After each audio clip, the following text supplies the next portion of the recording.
Good morning, Sean. You're right. Morning, Neil. Okay. Yeah, very good, thank you. So this book, then, why?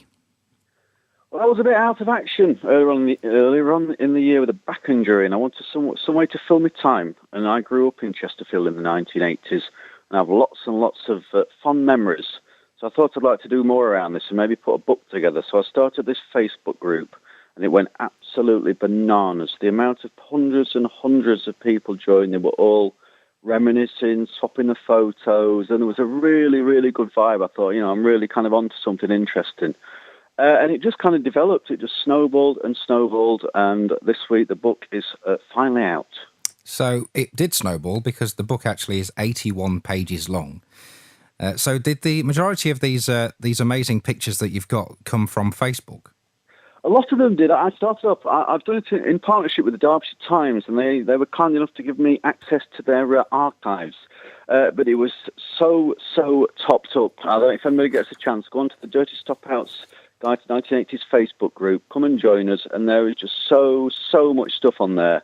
And I've plucked the best stuff out for the book, and it's just full of my own narrative and the kind of anecdotes of the kind of places that we used to go, the size of our hairstyles, the fashions, you name it. It's all in there. Now, there are some amazing pictures in here. I'm actually from Leicester originally, Neil. So okay, right, yeah. I first came to Chesterfield in 2002 when I first started working here at Peak. So I'm always been interested in the local history. And there's some amazing pictures in here. One that took my eye especially was the old picture of the Queen's Park Hotel.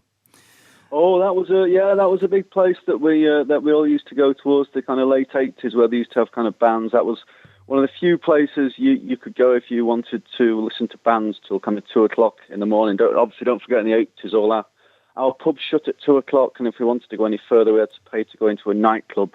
So kind of times have changed in that respect. But no, that was a big haunt. The Queen's Park Hotel, sadly now demolished. What is there in its place? I think that's where we've got I think we've got the shopping mall. I think Devlin's has just arrived on site down there now. So it's around that area. A bit of a shadow of its former self, if you're talking from a nightlife perspective. Chapter 7 always takes my eye as well in the book. So people, if you do buy this, the Brampton Mile, a true rite of passage. Oh, absolute legend. The Brampton Mile that you were obviously maybe doing down in the 80s? Oh, we got in some terrible tangles on the Brampton Mile in the 80s. I think there was still probably more pubs than there are now. And don't forget, we were very much we were very much kind of set to time, because if you didn't finish by 11:00, you'd fail because the pubs were shut.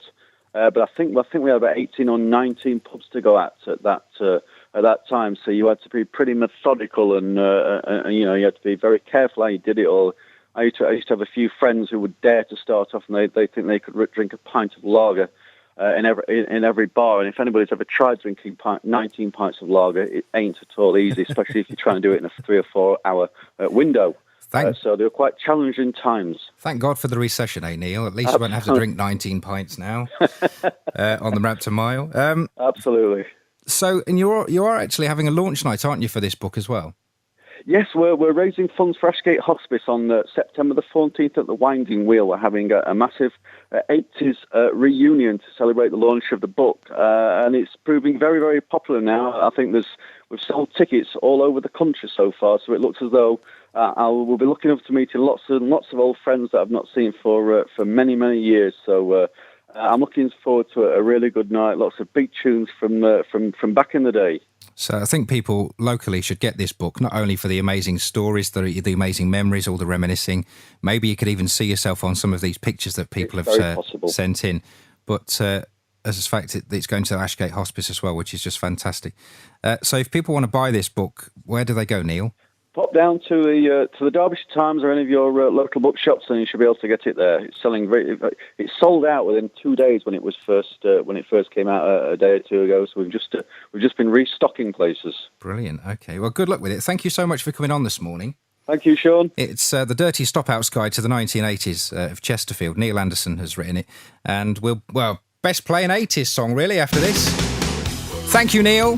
Thanks a lot, Sean. Have a great day. Bye. Thank you. Available from the Derbyshire Times and local bookshops. It's the Dirty Stopouts Guide to the 1980s. It really is a good book. I've got a copy here.